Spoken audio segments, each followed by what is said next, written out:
Hello.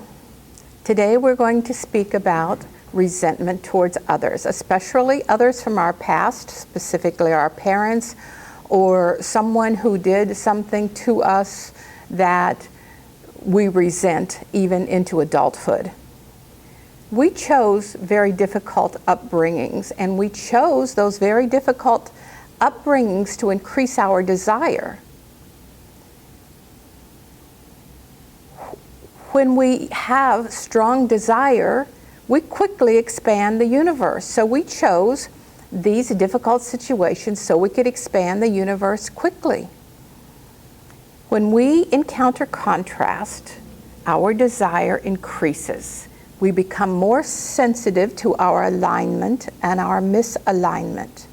That's why now we're saying most of us are sensitives, because we're either aligned or misaligned, and our mood depends on that. When we look back, we want to blame those, our parents. Oh, they had lack of parenting skills, and here I am broken, and I'm a victim. We want to blame our parents. The truth is, you chose those parents. Coming in, you said, there's only one thing I want from you, parents of mine, and that is life. That's an egg and a sperm. That's all I require. You didn't require your parents to have great values. Why? Because you knew you could choose your own values. You didn't require your parents to leave you a bunch of money or have a great financial success growing up. Why? Because you knew you could get that from yourself. You didn't come here alone. You came here with a very strong inner being, a cadre of non-physical, and you knew that you had a guidance system that you could depend on.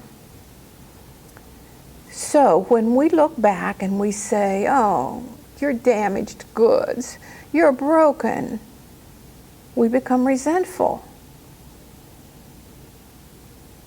Resentment falls under resistance, which is step 1. Our whole goal is to get quickly into step 3, which is allowing or alignment or in the vortex or the receptive mode. All those phrases are exactly the same. You can't be in step 1 and step 3 at the same time. So when you have resentment, the first thing to do is change your perception of it. You want to talk yourself off the ledge, so to speak.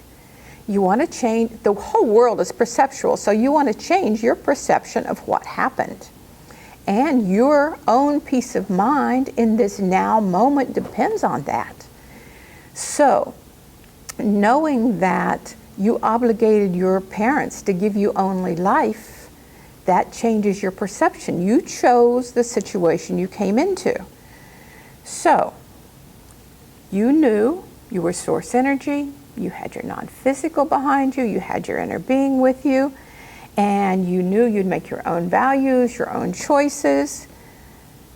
So, you get some relief with looking at it differently. But you may not get total relief. So, if the feeling of resentment lingers, you're going to have to do some positive aspects on those people.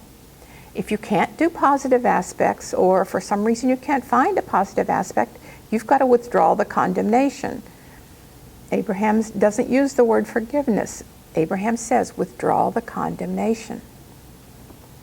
So, go to positive aspects, write as many as you can, until the first thought of your parents or whoever is a positive one.